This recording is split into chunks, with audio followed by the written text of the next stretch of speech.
We have all seen the sandwich board preacher yelling at passersby, shouting that Jesus hates our sin and that our sin is sending us to hell unless we repent. Now, I'm not sure I agree with their approach, but what about their message? Does God hate our sin? Well, believe it or not, they are right. God does hate our sin. He just doesn't hate us.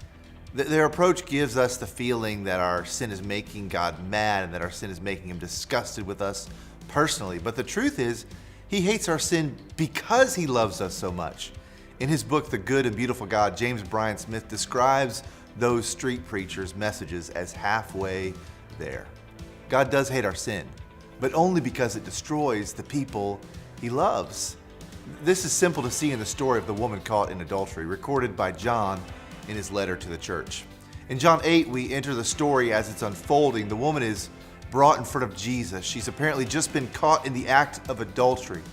This is clearly sinful. Think about this. Can you recall some of your clearly sinful moments? Moments you'd like to keep hidden? Can you imagine being caught in the act and dragged in front of some highly respected religious leader who's going to determine your fate? Well, here she is, perhaps half-dressed, fully embarrassed, and totally ashamed of having been stolen from darkness and brought into the light. As you may know, Jesus tells the men that they can throw rocks at her if they themselves have never committed a sinful deed. Slowly, of course, they walk away, knowing their own histories.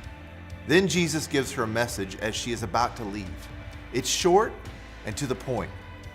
Go and leave your life of sin. Why does he say that? Is it because he can only forgive the one failure?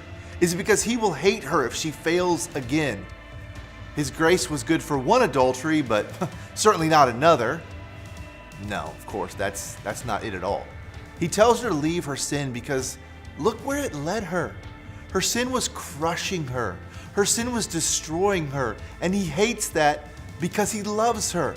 So he says, go and leave your life of sin because it's killing you, girl. Simple question.